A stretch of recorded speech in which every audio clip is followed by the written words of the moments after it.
All right, so we've got Anthony and Irving. Yep, Irving Baez on the left, Anthony Rofino on the right. Anthony has his team t-shirt on, as he always does. I don't remember the name. I just know on the back it said, "We don't fear no woman," which is... What? What does that even mean? Just basically saying they only hang out with men and play Magic all day, which you know what, That's pretty sad. I respect them. No, man, I respect them for admitting that they live their life and they're not ashamed of it. I love it. So Irving on the left, Anthony on the right. Here we go into the match. Urza's Tower versus Island Serum Visions. That was an aggressive Serum Visions. He's just slamming him. He's just like slamming him down. I think that Eldrazi Tron is actually favored in this matchup, though. As long as Anthony doesn't draw a high number of Spreading Seas, and even then, just the raw power of what Eldrazi Tron is doing is just so good. We have double tower here, mismatched lands from Irving. I am ashamed of him. How dare he? You can only mismatch your lands if they are the 4 original arts. Oh yeah, that's what I do. I have 12 different art. Yeah, if you add in the 7th, the 8th and 9th edition arts, you're a beast. All right, so there we go. Serum Visions into tapped. Wow, triple tower into I'm assuming Matter Reshaper. Nice, yep. And he's like, yeah, don't care about that one. Yeah, whatever. Oh, actually, I mean, it's not good if he has Path or D-Sphere. Look at this. Trials game, sir. I mean, really, like... that aggressive point that... From this board position, Irving is not in good shape here. He's just going to be playing creatures that get blanked. He's going to be walking into Supreme Verdicts with his creatures. But he can take a Supreme Verdict with this Thought on Seer. That's true. Which is, I think, most definitely the take here. So we see another Gideon, a Spreading Seas, a Path, a Wall of Omens, a Snapcaster, and a Verdict. That's a really good hand. That's a good hand. And I think he needs to take. I don't know about that. So he took the Path. Okay, that's the only thing that is Snapcasterable at the moment, right? So as long as Anthony does not draw a land, which he does. Well, he scried 2 cards to the top with Serum Visions. Irving should know he has a land on top. Yeah, I think it was. Ooh, but he's going to go for a Spreading Seas. Yeah, you absolutely do this. You let your opponent commit to the board, get max value out of your Supreme Verdict. That makes sense. It's like, no, it goes here. +1. +1 your guy. Oof, man, play look a Wall at of Omens to block your Matter Reshaper. Oh, man. This is nice. This is exactly what Anthony wants to be doing. Get down an early Planeswalker. Protect it with your cheap, efficient spells. Ride it to victory. Make your opponent overcommit so one of your 3 Supreme Verdicts can do the work. Yeah, I'm a big fan of the exile the land on Spreading Seas and using the Spreading Seas as a land plan. Yeah, clearly the optimal play. But dismember, taking care of the wall. Kills wall for not a whole lot of value, but it does let him get in on this Gideon. Not killing it, though. So Irving's still not in a great position here. Well, he basically is volleying with Anthony right now. He says, okay, your move. Play my map. Because Anthony has to either commit a card to the board, use a removal spell, or do something, or else Gideon will die. He doesn't have a turn to just sit on his card. He has to do something proactive here. So he's thinking about his lines here. He has a lot of different things he can do. He's going to go another Vision. Yeah, he wants a land. Buy another 2. Ooh, he found a Colonnade, though, so he cannot Supreme Verdict this turn.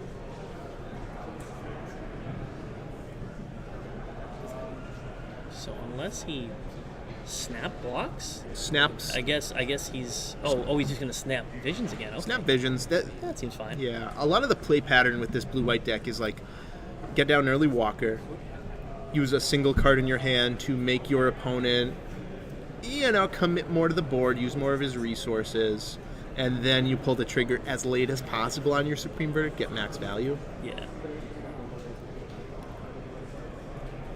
So it goes for another power plant. Yep.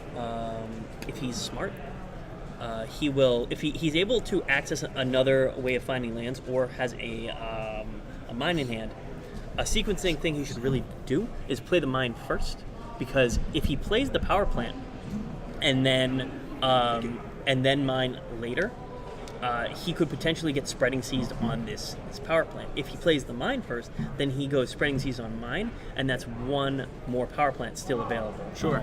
So he either doesn't have access to it or is off sequencing. So he plays that. He has a chalice in hand. He's on 5 mana here, so he could have a smasher, but that would put him in a quite a sticky pickle with this Supreme Verdict on the way. Boy, a sticky pickle. Sticky wicket. I know where your mind's at, sir. Anyways, it's going to be in Anthony's court really soon. I mean, we know Irving's going to attack. You have to threaten the Gideon. Oh, nice. So he's going to get the Gideon off the board. Okay, yeah. So he's definitely going to... So shoot that. Get rid of that Gideon. So that's fine, I guess. That's the most not worst thing that could have happened here. Yeah, that's pretty reasonable. And Anthony's fine with this. Like shoot you draw a card, and then trigger my my Matter Reshaper. Yeah, each player draws a card basically. Let's see if he remembers his trigger. And he puts a Matter Reshaper into play. That's pretty good. That's pretty good. Path is drawn though. So play Scryland. I like Anthony's sequencing here. He plays the Scryland after he draws a card. He gets max information. He just wants to hit land drops with that Sphinx's Rev in hand. Oh yeah, that Sphinx's Rev is going to turn the game into a real slogfest for Irving if he's able to resolve it. That is the corner. You turn the corner. You cast the Rev. So we have a waste. He has the ability to potentially cast. Oh wait, no. So, this is game 1, so there's no Endbringers. Main deck. Yep. So he has no creature that gets him supreme advantage here. Just simple 1-for-1s, maybe a 2-for-1 in the form of Thought Knot.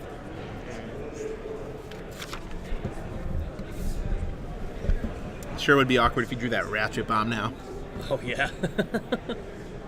Not a great draw. All right, so the Matter Shaper gets pathed.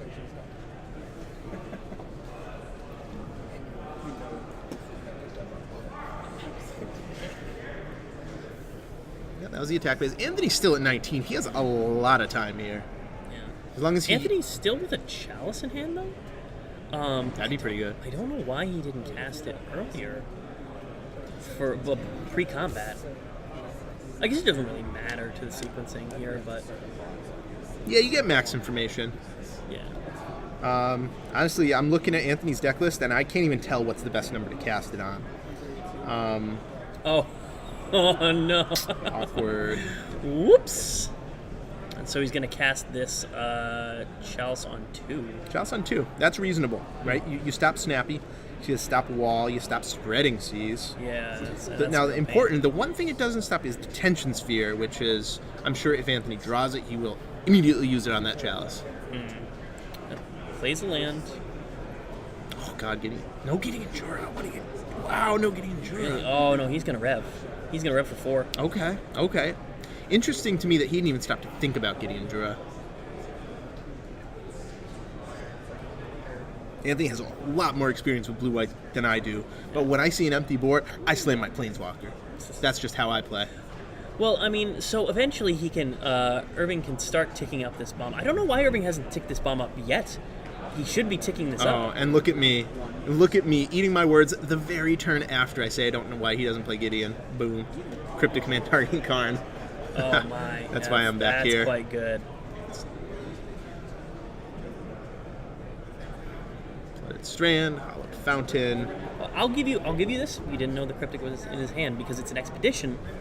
And none of us know what they look like. No, they're all the same. Yeah, the invocations just are a bunch of shiny nonsense. You know what? Although I opened a Blood Moon, first invocation I ever opened, and you can tell that one's a Blood Moon. It is a red moon pyramid. That one's good. Most of the first wave ones from Monaket, absolutely. Who knows what they are? So now, here again, I say, Slam Gideon. We'll see if Anthony agrees. He might wait one more turn so he can snap Cryptic. Yeah, I think he wants to find an answer for this Ratchet Bomb before he starts to... Still no tick up by Irving. It's very strange. I was thinking about Secure the Waste, something like that. I don't know. I would at least tick that to 3, because you what have you seen? You've seen Gideon, right? Mm-hmm. So you should assume that he has other Gideons in his deck to maximize synergy. So you should have it on 3, have it the ability to crack it to a Gideon of a 3 Gideon, but still tick up pretty quickly to 5 if you need to beat the big Gideon. It's pretty reasonable. Worrying about Secure the Waste seems pretty narrow here. Yeah. So we have a Rev for 5. That feels good. I remember the days of Rev for 5 back in Standard. Oh, it was pretty brutal. Anthony firmly in control of this game. There's the D-Sphere we talked about. D-Sphered. So Irving is going for his map into Tron. Yeah, and that's fine. I mean, we're past the point in the game where 12 mana matters, right? Unless he draws something like an Ulamog. An Ulamog, though he would need a Cavern. Yeah, I don't think Ulamog's in his deck either. Oh, it is not. There is no Ulamog anywhere in his deck. Tricked ya. Oh, fooled me, why don't you? You would expect it. I mean... Yeah, I mean, if you're going to have 15 mana, why not have a 10 mana card in your deck? Yeah, why not have the biggest, bestest card that is not Emrakul? Lots of colonnades on Anthony's side. He can basically start applying pressure any time. Yeah. The thing about these blue-white decks is, like, you just stall. You don't have to apply pressure because you have this awesome late game. 4 colonnades. Oh, Snap. Anthony does care about this. Snap Cryptic. Aggressive. Cryptic counter draw. He could have thought about bouncing his D-Sphere. Oh, wow. That would be pretty good. I don't think it matters much at this point. He could have gone snap Cryptic, bounce D-Sphere, draw a card, and then replay D-Sphere this turn. That would have been saucy. Yeah, that really would have been. Clear. I mean, we're kind of nitpicking because Anthony has 8 cards in hand versus nothing. I don't think it matters but that's much, definitely a strictly better play. Gideon pluses, snappy attacks. And it's all over but the crying for Irving, isn't it? Yeah, this game does not look like it's going to go well. So he goes... Not tick up? Huh. If you could draw any card in Magic here, if you're Irving, what card would you draw? Any card in Magic? Yeah. Emrakul. The Aeon Storm? Yes, Aeon Storm. Yeah. Yeah. The funny thing is that wouldn't win. Yes, it would not. It would come in... Well, okay, it would kill Gideon. Yep. It would make him sacrifice... Detention Sphere, 5 lands. Detention Sphere, Gideon, 4 lands. Yes. Then that actually doesn't even put him ahead. Oh, yeah. That's how far ahead Anthony is here. It would make a game out of it, though. It would. Yeah. Then Anthony would need to find a D-Sphere or a Supreme Verdict in order to get back in. I love the underdog story, but even... I don't know. Yeah. I don't know. I don't see that one happening. All right, so he finds a Seagate Wreckage in order to start drawing some cards, and Anthony is like, "Nope, it's time to attack." Isn't Ratchet Bomb non-land? That's not how that card works, but I don't think Irving knows how that card works, so maybe he's thinking about it. It's like, all right, crack my Ratchet Bomb. It's like, yeah, that resolves. Oh, he probably said, "Crack my Ratchet Bomb," and then Irving held him to it. I mean, Anthony held him to it. Maybe. Hard to speculate. Hard to speculate. That's what it looks like based on that body language. It's like, yeah, it doesn't matter either way, man, because you are so screwed. You're quite dead. There is no out here. No. He draws. He untaps. Not Play Seagate Wreckage. All right. Does he scoop now, or does he wait one more turn? In his situation, I would probably scoop, but... Oh, wait, I think he drew a Shocking Ballista. That's what it looks like, isn't Does it? that do anything, though? Oh, he's counting his mana, figuring it out. So that's 9, 10, 11, 12, 13, 14, 17. 17 mana, so that's a Ballista for 16, which is a Ballista for 8, which will not do an Mana Leak. No. Oh, you have 16 No. mana? Good thing Mana Leak's still alive. Yeah. Awesome. Got a little greedy there.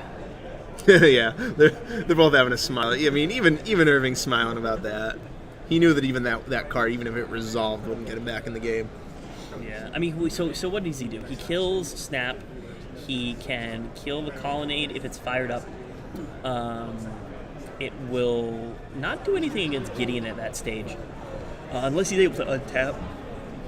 Yeah, if he's able to untap, he could potentially get it to a pump state where he can kill the Gideon. That'd be pretty good. Yeah, because obviously he doesn't remove all 8 counters.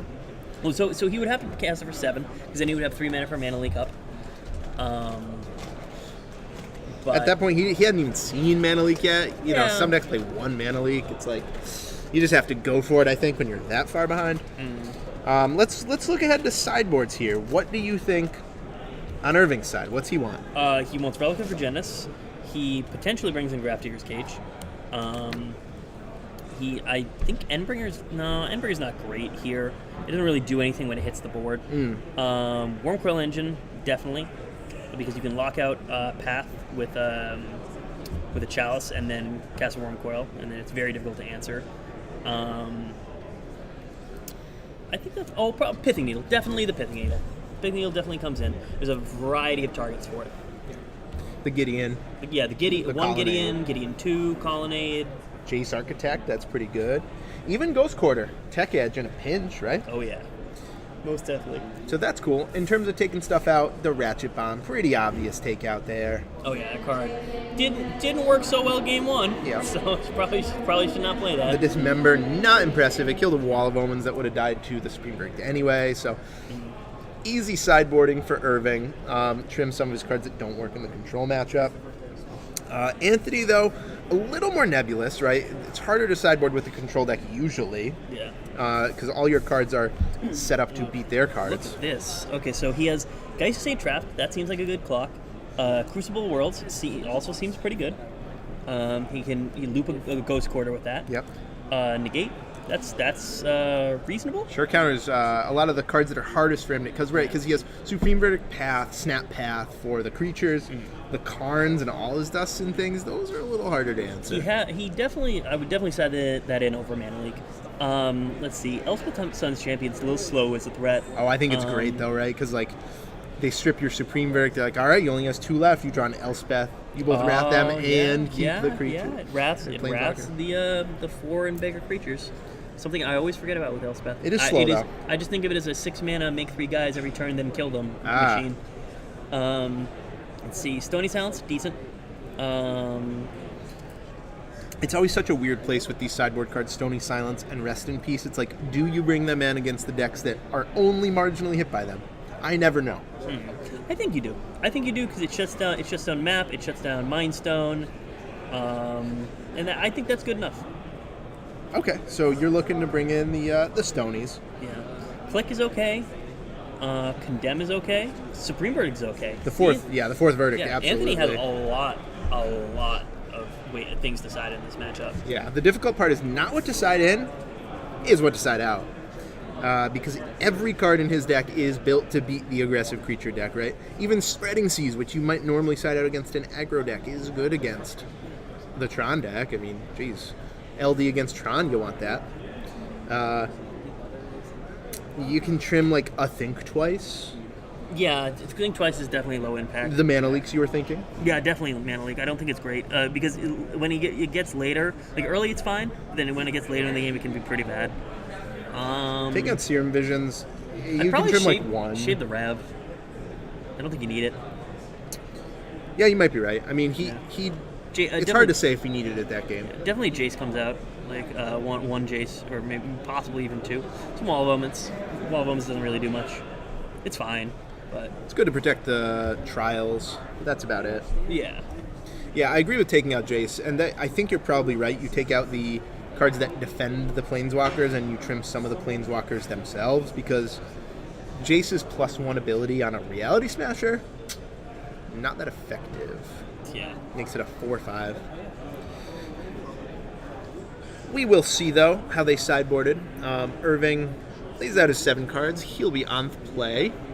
He's probably saying to himself, this is fine, like his t-shirt. And with the play, he'll try and accelerate out an early Urzatron, an early Karn Liberated, Thought Knot. I mean, really, any one threat, once it's resolved, Anthony has to deal with. Okay, so Irving on the mulligan. Yep. Checks the top. I'm not a fan. I'm not a fan of the check the top play.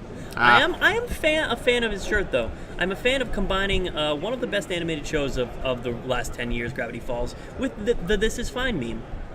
I'm down with that. All right. Never seen the show. Gravity Falls is spectacular. Pick it up sometime.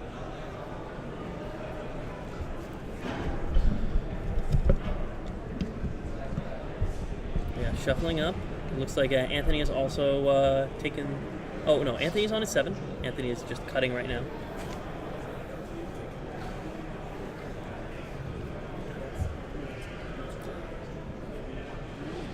I don't know much about Irving. Not a local player to Western Mass. Not a local player to Central New Hampshire either.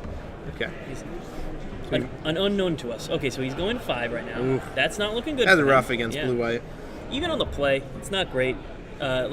What's your best line? Turn 1 map, turn 2 Chalice, turn 3 naturally rip Tron into Karn.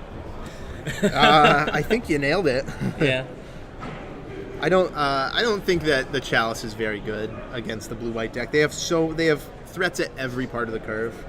Not threats, but rather must-answer cards. And even the card you're most worried about, Supreme Verdict, one of the cards you're most worried about, can't be countered.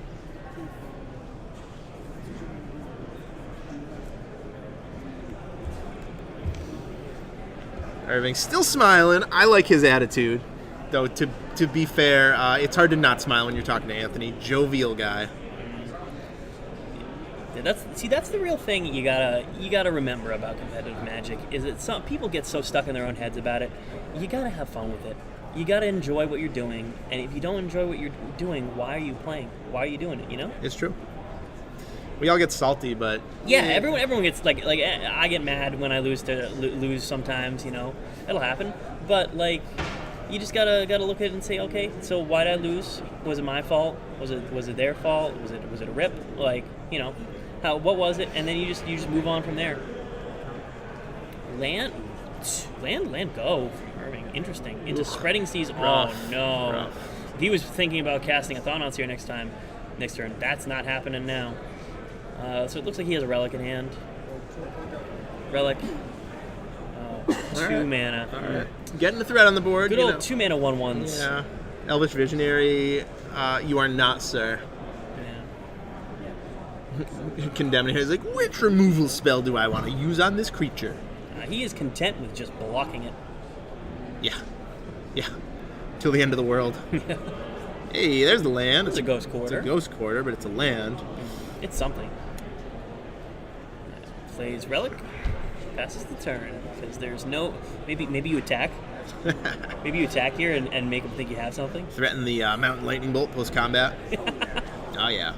4 mana. Oh, he left him in. Interesting. It left at least one Jace in his deck. Tick up pass. This is... He's just going to go for the cast your Karn, cast my Jace plan. Oh, man. So, Tromby's number 1. Thought Knot Seer is online if he has it. There she blows. All right. Oh, yeah. Reasonable hand. Oof. Oh, yeah. Oof. All right. Yeah, so, this should be easy, Irving. Good luck. Should be easy. Oh, God. I don't even... Okay, so we have... I would probably take either the Sphinx or the Elspeth here. Yeah, you have to take a big mana card, I think. Yeah, you have to take one of the big threats, because you're just going to get buried in threats if you let both of these sit. Yeah, he's going to take the Reb, and he's going to hope to try to answer the Elspeth before it can be cast. Right, he has 1 Pithing Needle in his 75. I don't know if he has it in his hand, but if he does, that's for sure what it'll name. Oh, yeah. He would like it to name this Jace, I would think, but Nasty. ooh, this mini factor fiction here is rough. Cryptic D-Sphere land. I think it's cryptic. Yeah. Yep. Nope. I think those are the correct piles. Cryptic land and the D sphere. D sphere is a little more flexible against Irving's threats. I think in the long game, cryptic can be blanked by a cavern.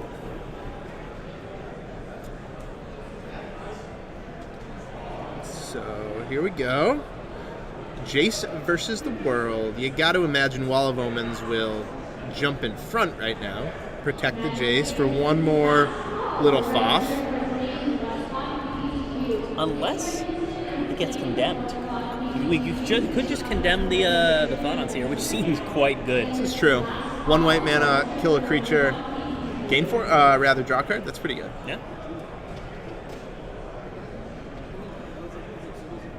Oof, Irving in a tough spot. Well, it's opponent gains 4, right? Yeah, Yeah, it is. yeah. So it's one white mana. Target opponent gains 4 life, and you draw a card. It's still spectacular.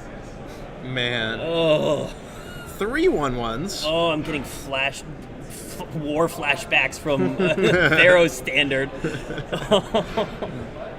Oh, man. So Walking Ballista, Irving will use all of his mana to put a singleton counter on Walking Ballista. And he's gonna shoot one of the ones with it. Oh, Yeah, wow. Not a winning proposition here. Not but, very mana efficient. Uh, He's not out of it, right? He could cast an All Is Dust. yeah, he could still He could get cast a those. Karn, I suppose. I thought it And was fine. that's something. It gets eaten by this Elspeth. It's technically not nothing. Yeah. So If he takes Supreme Verdict, Elspeth threatens to kill all the creatures. If he takes Cryptic, Supreme Verdict kills all the creatures. Ugh. yeah, I don't want to call this match too early, but Anthony seems like he's just thoroughly in the driver's seat. Yeah, this has got to be a great matchup for him. Jump. Jump right in front. That's what Elspeth's for in Gideon Jura. Yeah, why not? The triple planeswalker. Oh my god. This is brutal. Tech Edge your Tron land. Why not? Yeah, and then Slam a Gideon. That might be the scoop. Yeah. Slam Gideon might be the scoop. Yeah, Slam Gideon, tick down Elspeth and then Slam the Gideon. Because then you draw 2 cards. Oh man. Yeah. This is so brutal. And if you're Irving, you're stuck in this match. You can't scoop. I mean, Oh no, forget it. you should almost never scoop in competitive Magic, right? But Forget about it. Oh, that's not where that card does. you just -2s. Okay, that's fine. Oh, that's what that card. Oh yes, because that is what that card does. It Yeah. takes down and kills creatures. A tap creature, yeah. Gideon does a lot of things. Tick up, tick Yeah, up. up and tick up. All of his planeswalkers are safe. Irving does not scoop. He is a trooper. He is in it till the bitter end. He's a masochist anyway. He's something. I want to see an Elspeth emblem this match. Does Anthony have an Elspeth emblem token on him? He better. Sure, one of the fine folks at Flipside Gaming would have it. Oh, this is relevant. Tap relic, exile your land. There we go. /S. We have a matter reshaper. You have to reshape a lot of matter to come out ahead on this board. Have to reshape those planeswalkers into lands or something. God, this is embarrassing.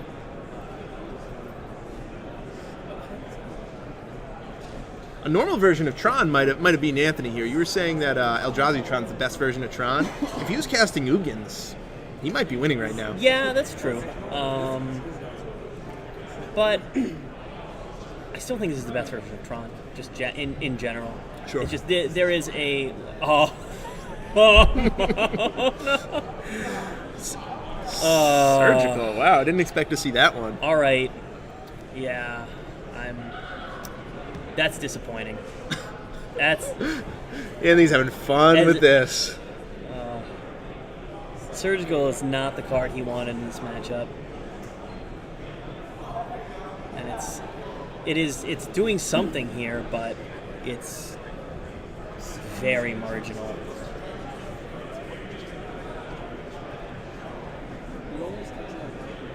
Also, he was tapped out. Never mind. So I was gonna say something of note.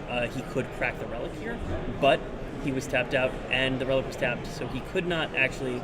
Surgical was his only out to this deck edge returning this turn, I guess. Yeah, the big mana deck has had no more than 4 mana this game. Yeah. Awkward. Right, so we are definitely gonna see an Elspeth Umble in this game. This is exciting. That's awesome. This is Magic, folks. This is Modern at its finest point.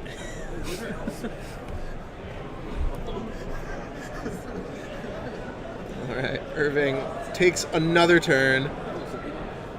Cracks relic. Maybe he'll draw like a Shahrazad or something. Let him play a different game. That's what this guy needs. How many cards? Oh, just 7 bomb spells. Yeah. So, it's the ability to answer anything. Oh, he's just like, no, whatever. Whatever, attack. He's in the screw it form of this game. Oh, wait, I think he was forced to. Oh, Gideon. Because Gideon. Yes, never mind. Okay, so that makes a lot of sense. Yep.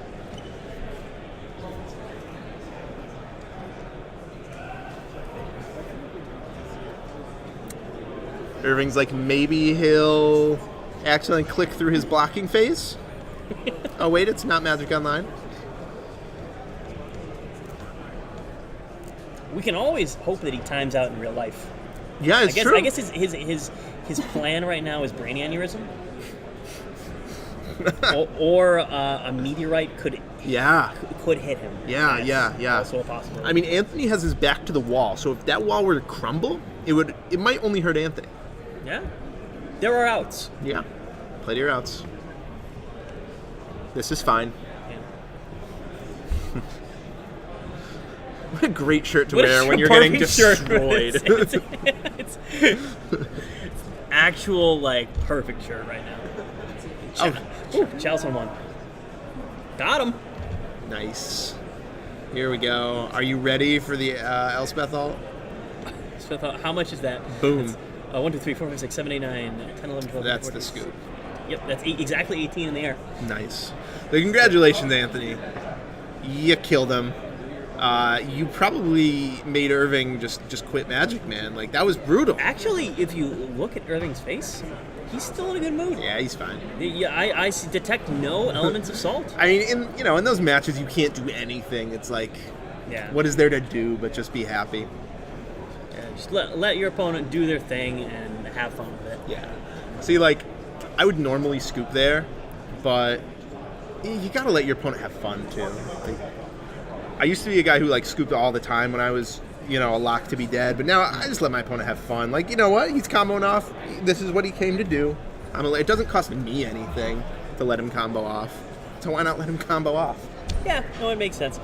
Depending on time, obviously, you always have to keep time. Time is a factor in game one. And you don't want to just sit there against a blue-white controlled player and just let them slowly grind out the game and waste time that you could have for games 2 and 3. But there are some situations where say you're playing against an aggro deck or a quick combo deck where they're going to kill you. Let them do it, and you have 30 minutes on the clock, whatever. Or it's game 3, Yeah, then they have all the time in the world. But you talk about games as being either cooperative or zero sum. Magic is technically a zero-sum game, tournament Magic, but not really, because you get to have fun. Yeah. Fun is not zero-sum. Let your opponent have fun. Try and enjoy them. Live vicariously through them with a little empathy. Be at least he gets to have fun.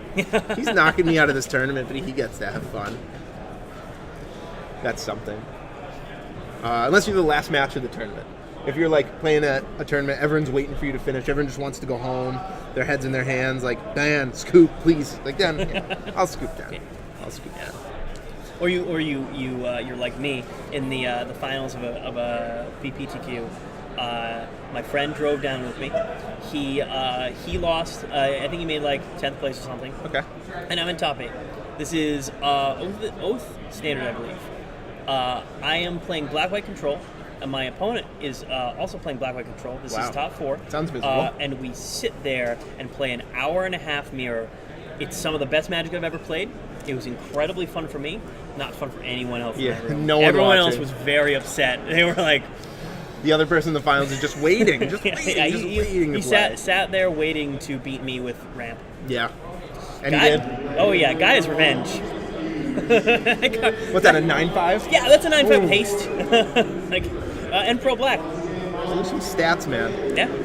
That kind of reminds me of a tournament that I played recently. It was a small PPTQ.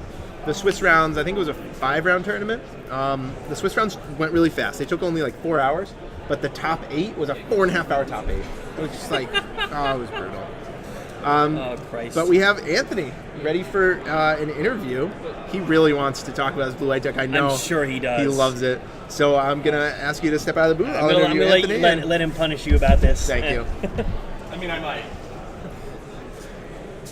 Throw my bag. Anthony Rofino. Oh, good to see my Blue friend. White Man, master. Always, my friend, always. I was telling them about our trip to a tournament recently, and it was like a 10 or 12-hour trip. It was. You were talking about blue-white control for about 7 of those hours. That is, I would say 9. Like 9 is a little more generous of a number. Yeah, I'd say so. You love it though. It's your deck. You've played it forever. You don't get into Zoria's tattoo if you don't love blue-white control. Oh yeah. Multiple Magic tattoos. This guy. Mm-hmm. Great guy.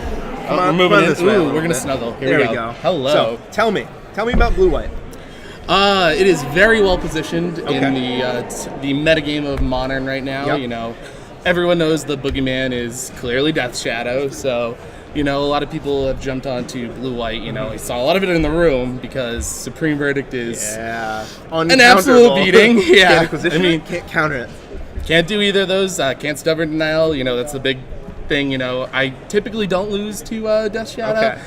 But the last time I lost to it, they had 3 stubborn denials within the course of 2 turns. So, you know, that's how you lose. You know? Death Shadow just Death Shadows you. It does, all it over does. ya. So, yeah, I think Blue White's been really well positioned. Luckily, I've been playing it since before it was well positioned because, you know, I'm a one-trick pony. So Hey, controlling every format. every single one, every format. But, you know, if you're a player like that, when the time finally comes around that your deck is good, you're going to then, this is where I'm living right Yeah. now. This is like, oh my god, Blue White is good. I can play it and win. Yes. Like, I'd say, though, that in this room, I was walking around looking, there are as few Death Shadows decks as I've seen in quite a while. that is actually very surprising. I've already played it once today. Oh, you know, okay. a good friend of mine on it, you know, so So you're going to had to knock take him out. everybody Yeah. out. Had to take him out. You know, got to do what you got to do to Death Shadow. But yeah, I'm actually surprised that there isn't that many here today. Yeah.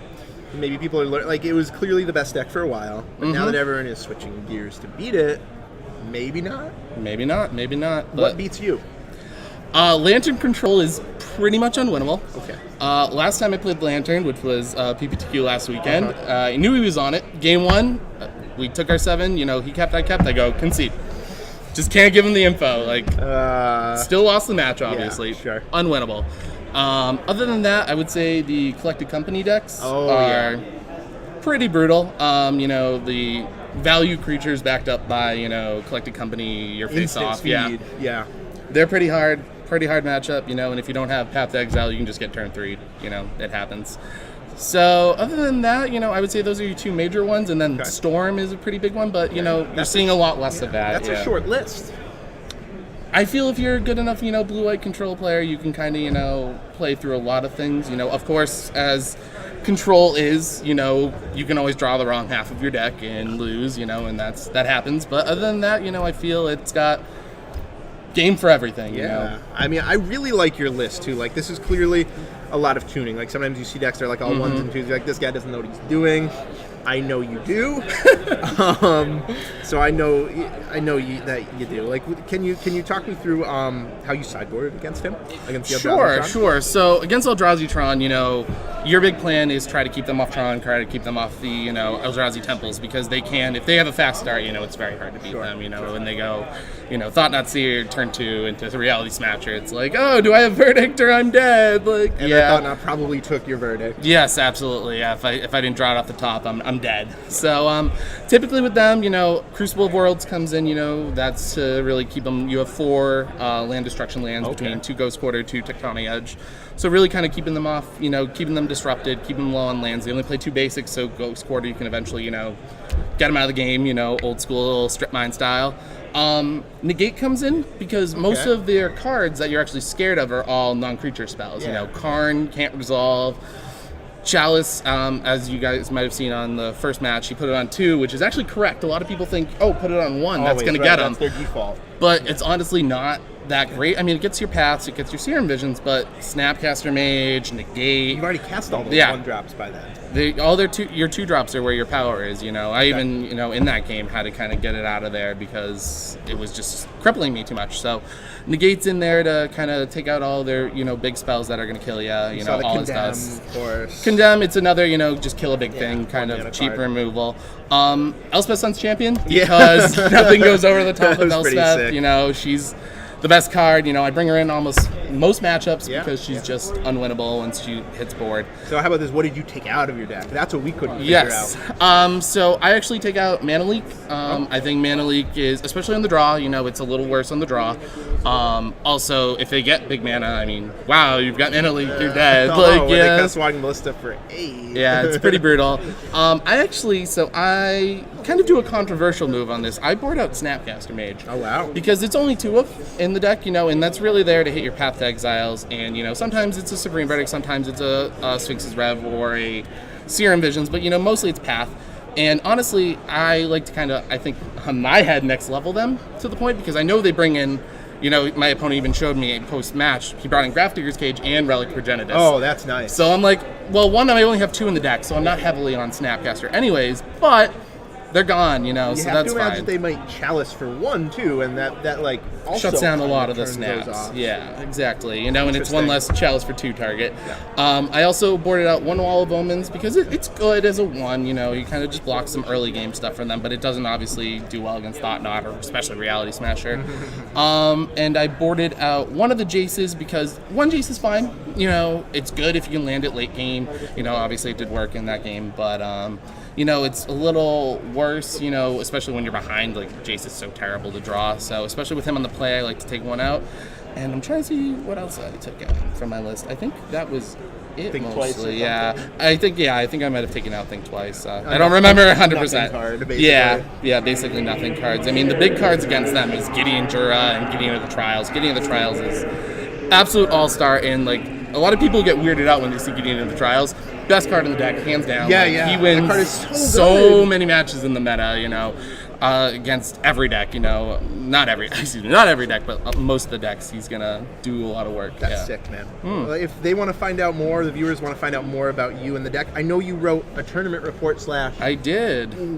Now, where's that article, located? Yeah. So that's on hipstersofthecoast.com. Okay. So it's literally just talking about my blue-white list.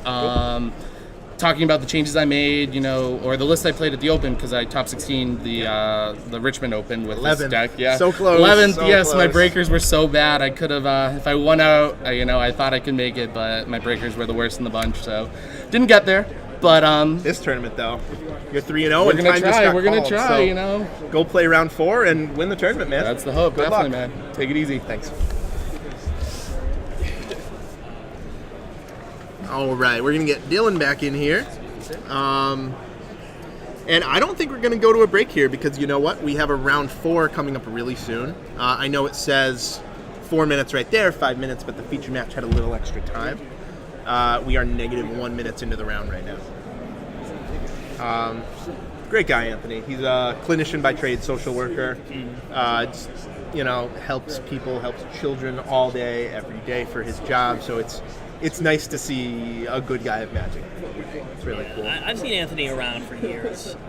He's great. He's definitely a very good player. Yeah, especially the blue-white style. It's I put in his hands an aggro deck, and I think he'd do terribly at first. At first, anyway. Sorry, Anthony. Still love you, buddy. But give him a control deck, and it's fearsome, right? Like I mean, just that game, I was like, oh, I would cast the Gideon here, but he didn't even think about it. He just like play land pass turn instantly. Yeah. He knew that. He knew what his plan was. Yeah, there were only a few ways he could lose, one of which involved Karn, exile your Gideon. That might have won him the game, his opponent the game. Yeah, pretty cool. If you guys are just joining us, he's Dylan. I'm Dylan. Last I checked, anyway. You're Zach. Yeah, I sure am. And we are the TJ Titanium Series streaming crew. There we go. Coming to you live from Worcester, Mass. If you've never been to Worcester, it's a city. It's a city in America. Yeah, we can say that about it. It's definitely. It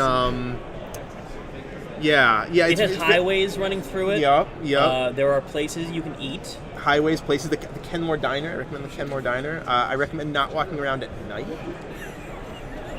Don't do that. Don't do that. No. We're exaggerating a little bit, but DCU Center in a nice part of town. You and I are going to get some Mexican food later tonight across the street. Mezcal. Ooh, don't make me any hungrier than I already am. Oh, that's good. I just motioned to my friend Josh. Food. Give me food. White Wizard needs food badly. But yeah, we're at the Titanium Plus event. This tournament is a $5,000 cash tournament. Where both the winner and the finalists get an invitation to the Titanium Finals, which is a tournament coming up next January. Invite only. One of the two of us is qualified. It's not me. This guy is going to get to play in a 24-person invite-only tournament where every person in the tournament is guaranteed at least $500. Which is nuts. Pretty great. Nuts. Pretty great. You ever just show up to a card store and get handed 5 bills? That ever happened to you? No, not recently at least. Me neither. Not ever. What do you mean, not recently? Not ever. I mean, sometimes you walk into a tournament and you feel like you're being handed money. Yeah, okay. Everyone has those days. Yeah, I've had those days. Those are great days. Great days. But yeah, so basically, top 2 in this tournament get the invitation. Winner gets a 1-round bye at a 24-person tournament. That's pretty good. And the loser is somebody like me who has to play all the rounds. Yeah, you're not a real loser. You have the invitation. And so far we have, 6 months out of the year, 2 finalists, the Legacy finalists. We have something like 9 or 10 already qualified players. We have one for every challenge. Yep. We have 2 from the previous one. Yep. We're going to end up with 2 from this event. Yep, that's going to be 10. There's a Legacy Challenge that got an invitation to John Hogan. He'll be playing. The Legacy Challenge as well? It no longer does. So there is one extra Legacy invitation that was handed out. There's going to be some Legacy player that's lost in the wide world of Modern. No idea what he's not going to like, do. Can I force will that? Disruption Trolls like Force Will, right? Where's my brainstorm? Yeah. Where's my brainstorm? Zero Visions, it's not the same. He draws 3 immediately. Gameless. No, Mr. Elliot Rapp was telling us before, not many game losses given out anymore. I was shocked to find out. They've worked their hardest to make sure to try to reduce feel bads and still punish cheating, or accidental cheating, but not ruin people's days. Exactly. Back in the day, I remember a lot of periods where judges ruined people's days. Remember morphs? Remember how great morphs were, everybody? No, they weren't. Because for those uninformed, the ruling used to be, if you have a morph on the battlefield and you end the game and you scoop up your cards, and you do not reveal your morph, you lose the game. Because it could have been a non-morph creature. Been a land. That's the theory. Don't know. Right. Yeah. No, nobody did that. That was not the chances of a 3-mana hill giant changing the complexion of the game are very slim. But I had a number of friends who got that game loss, who accidentally scooped up a face down Hidden Dragon Master, and just it was too hidden. I love morph, but that is a pretty annoying rule. Yeah. That's probably still a game loss. No, because there's really no way to fix that, right? No, it's not a game loss anymore. What is it? It is a warning now. They reduced it to warning. So I can just play a basic land? You could. Yeah. I mean, I wouldn't. You wouldn't. But you could. Yeah, because then what happens when they shock it? But right? morphs aren't in standard anymore. They won't be in standard for a very, very long time, hopefully. And they're not relevant in modern. So. Oh, I don't know. I'm trying to think of one. Den try- Protector? Den Protector? No. Too slow? No. 5-mana regrowth with guess a 2/3 on it, and 3/2 on it. Eternal Witness is a lot better. Remember how stupid Megamorph was as a mechanic? I it was pretty skipped bad. that set. It That was- set yeah. seemed dumb. Some Megamorph cards were good, but the mechanic was silly. It's just like, oh, it's Morph with a +1/+1 counter. Great, guys. The big Very- reveal drum clap, roll clap, for the like- mechanic reveal. Same thing. Yeah. Same thing with the Battle Growth on it. Nice. Yeah. Good job, guys. We really hit it out of the ballpark with this one. Just thinking about outside the box. You know what, though? They've done a much better job in recent sets. I love Hour of Devastation. People are trashing it because the cards are like low power level, but this is a return to what it should be. Yeah. And in like a year, we're going to forget about that, and like everyone's going to need the Crested Sunday or something. You're like, oh, why did I trade away the horse? No. That card's good. That card's pretty spicy. I mean, it's not good, but it's like okay. It could be good. It's good with the Luxa River Shrine. Gain 2. Tap gain 2, make a horse. Tap gain 2, make a horse. Yeah. I think you're going too deep. No. All right, we're gonna have some pairings here for you. So our feature match is this round. We have Elliot Raff versus Matthew Tupper. So the lands deck that we were talking about earlier, gonna be on camera. What's his record? I have to imagine it's 2-1. X1? I hope so. If they're giving us a 1-2 feature match, I'm gonna be pretty sad about that. But no, they're at table 11, so presumably they're 2-1. This tournament. This is round. This is round 4. I thought it was round. I'm lost. I don't know where we are. I think it's round 4. Who am I? Where am I? Let's do What the am I? time warp again. Yeah, they're at table 11. This is round 4. Players are 2-1, and there were only 150 people in this tournament. Paying out to top 32, 150 person tournament. Kind of a no-brainer to come and play. We're having another one at the end of August, so if you're anywhere in the area, come here. There's a hotel rate. If you're from far away, there's a hotel block. You can get a cheap hotel. Oh yeah. Come and play, win Tamshe's money, because there's a lot of it up for grabs. Oh yeah. Next one hopefully gets big enough to be a 10K. Ooh. I know someone in this feature match. Tupper Yep. is a local player to my store. Oh, good. What kind of player is he? Like, what kind of decks does he play? Oh, come on. He's right there.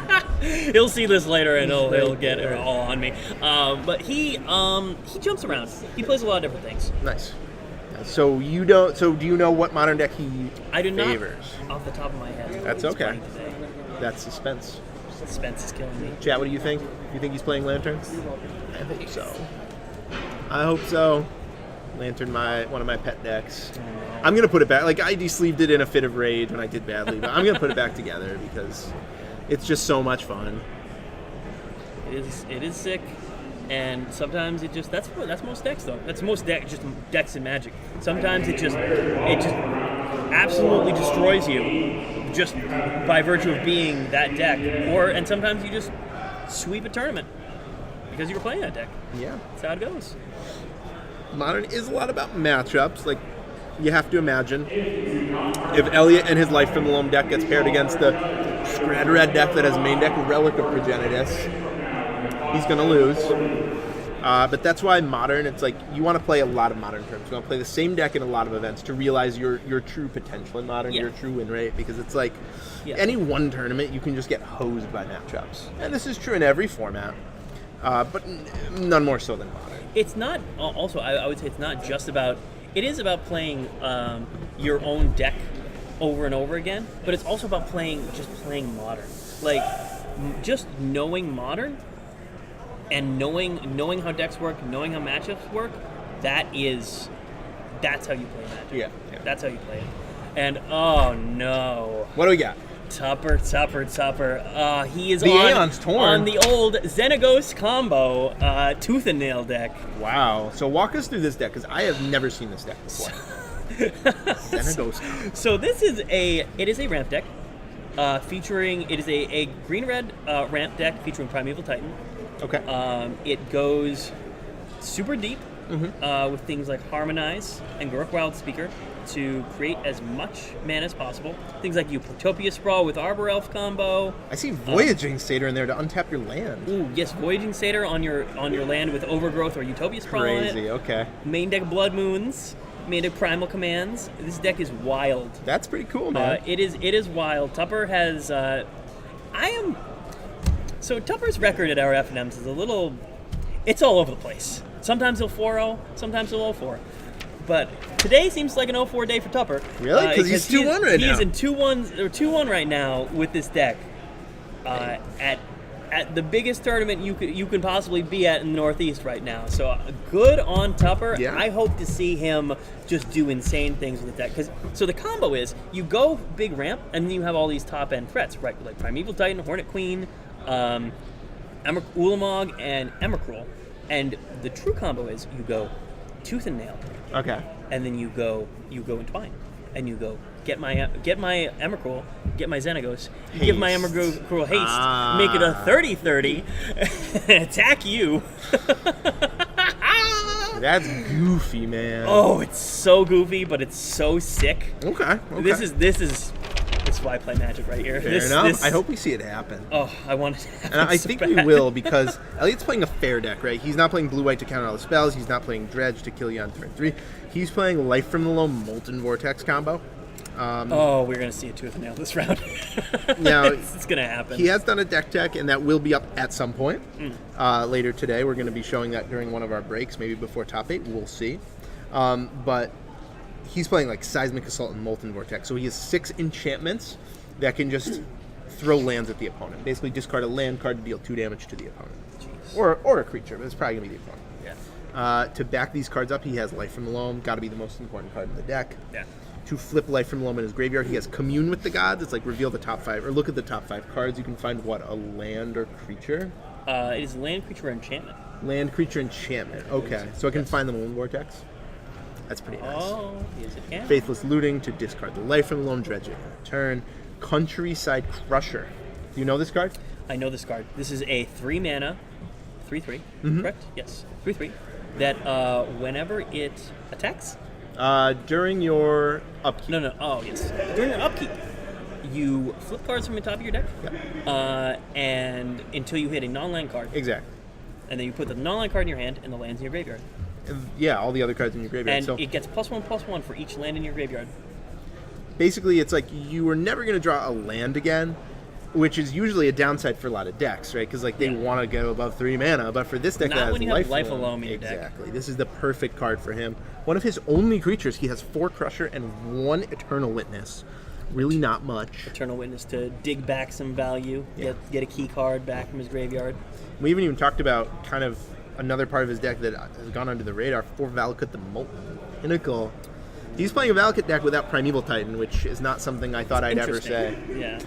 Because who plays Valakut without a way to search out multiple lands at once? Except he does. See this card, 3X, Splendid Reclamation? Is return all land cards from the graveyard to your battlefield? Yes, yeah. that is what that card does. That is 4 mana. Put all the lands in your graveyard on the battlefield tapped. That's pretty good. Oh my god. That's pretty cool. This is just the battle of the spice brews here. It's just the spiciest decks in Modern just facing off.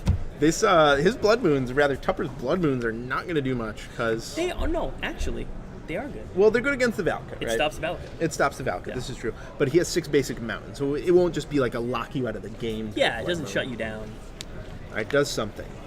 Yeah, he does have forests in his deck, so there are ways to still be able to cast your cards. And most of his deck's red anyway, so the Blood Moon probably will not be too great here. There's a lot of 1-ofs in Tupper's sideboard. I'm seeing Scavenging Ooze, Seiju, Relic, Crumble to Dust, Grafdigger's Cage, Creeping Corrosion, Wormcoil Engine, good old Chameleon Colossus for the Death Shadow matchup. Yeah, that's a quite spicy good there. card. Yeah. Used to seeing that one in Elves, like to chord for, because it's also an Elf. But pretty good to just naturally draw it too. Does he have any way to fetch creatures? To fetch creatures? Yeah, to make use of the 1-of. Like, why is there only 1 if it's so good?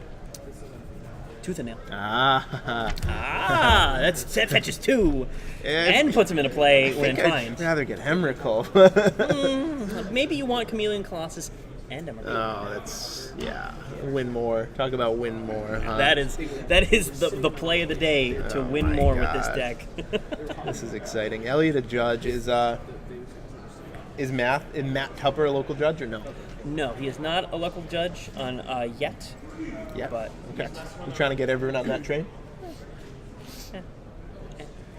Maybe. Maybe he'll apply. Maybe he won't. We do have local judge classes going on in the area right now. Okay.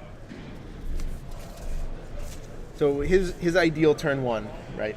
Turn 1. It's turn 1 Arbor Elf. Really, Arbor Elf because it untaps target and then forest. then turn 2